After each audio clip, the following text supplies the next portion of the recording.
Welcome to the Better Pairs podcast.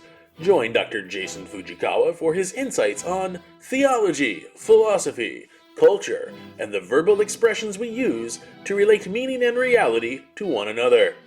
Make no mistake, this is a podcast for nerds, but particular nerds who are searching for old wisdom made ever new. To learn more about the Better Pairs cultural empire, please visit betterpairs.com.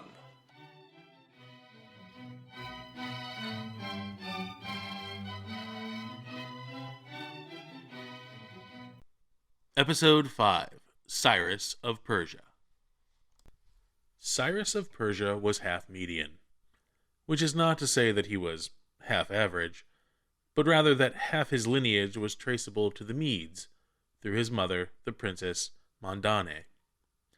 Still, the story of Cyrus comes to us largely in two halves: the history of Herodotus of Halicarnassus, and the biblical accounts of the exilic and post-exilic periods, 2 Chronicles, Ezra, Isaiah, and Daniel. His role in the cosmic restoration of the human family, the history of salvation, is an affirmation of secondary agents, the instrumental use of human weakness to reveal divine strength. Cyrus was born to the princess Mανδάνη of the Medes, and his father Kambyses of the Persians.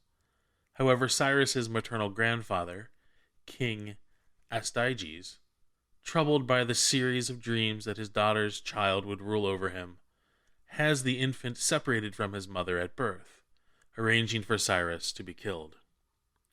In a situation which appears to mirror the planned exposure and death of a famous royal infant Thebian, the servant selected to enact the heinous deed, Ҳάρπαγος, does not protest the king's command directly, but fearful of vengeance once the king is succeeded, resolves at last to delegate the matter to yet another subordinate, Mithradates, a cowherd, whose wife had the Persian name Spaca, but who was known as Kυνω, for Spaca in Persian means female dog, which in Greek is κύνα.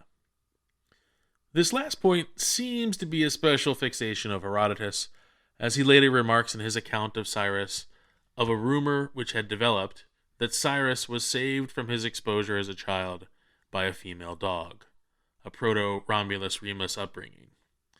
Given the life of adversities overcome, the relentless military victories, it is quite possible that the phrase, son of a female dog, originated with this Cyrus. Returning to Herodotus' account, Mithradates is convinced by Kυνω, his wife, to swap the stillborn son that she had just delivered in his absence with the young prince and raise Cyrus as their own. Their natural son would get a royal burial, and they would benefit from the blessings of their new son.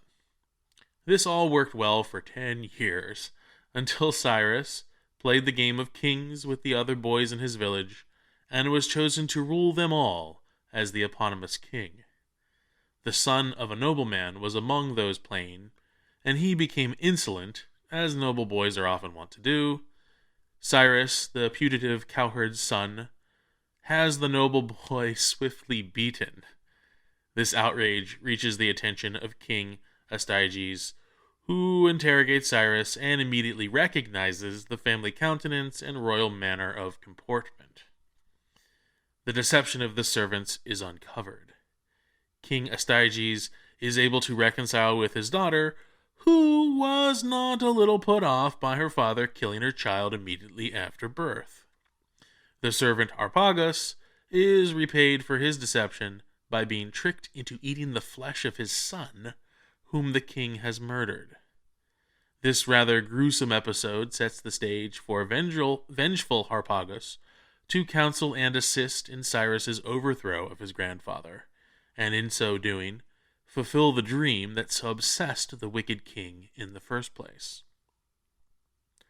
What are we to make of this Persian king, indeed Persian emperor, by the time he arrives to set the Jewish exiles free in Babylon? It is likely that Cyrus, more than any other historical antecedent, influenced the minds of Jewish zealots in the 1st century AD. Even the Maccabean revolt had limited success. What Cyrus accomplished from outside God's chosen people, the Messiah, it was believed, would accomplish perfectly, but this time from within. Viewed from this perspective, Cyrus was a great source of confusion to some Jews at the arrival of Jesus Christ, and yet there is something more to him in this context, something connected to his name.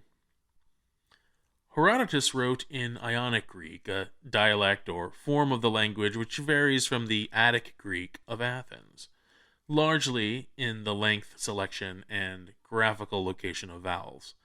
And so Cyrus's name, Kouros, can, without much squinting and mental gymnastics, arrive at the Attic Kouros, or the Epic and Ionic Kouros, which both mean boy, lad, or son. While Cyrus is not the only ancient ruler in Herodotus' work to receive a melodramatic vignette of his rule, Cyrus' story is uncharacteristically focused on his childhood, his early vulnerability amid obscurity. The bloodlust of King Ăstyages, for the sake of his continued power, is rivaled in our minds only by King Herod and the slaughtering of the innocents. Furthermore, this boy Cyrus, who became a king, so impressed his personal character upon the office that Kouros came to mean power and authority. The adjectival form Kurios took on the substantive meaning master or lord, similar to how the Roman surname Caesar, Kaiser, became associated with the office of emperor long after the Julio-Claudians.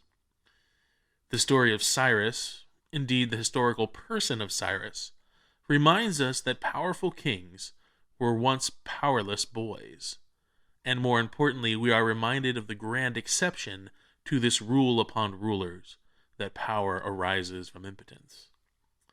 You see, there is that one king, eternally begotten, who freely chose to enter our history as a boy of lowly means under the care of a foster father. Sought out for death by the order of a wicked tyrant, a boy who became a man, was not tricked into being sacrificed, but laid down his life and offers his flesh as heaven-sent food.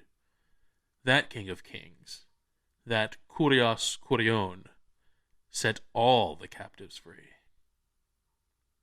Kyrie eleison, Christe eleison, Kyrie eleison.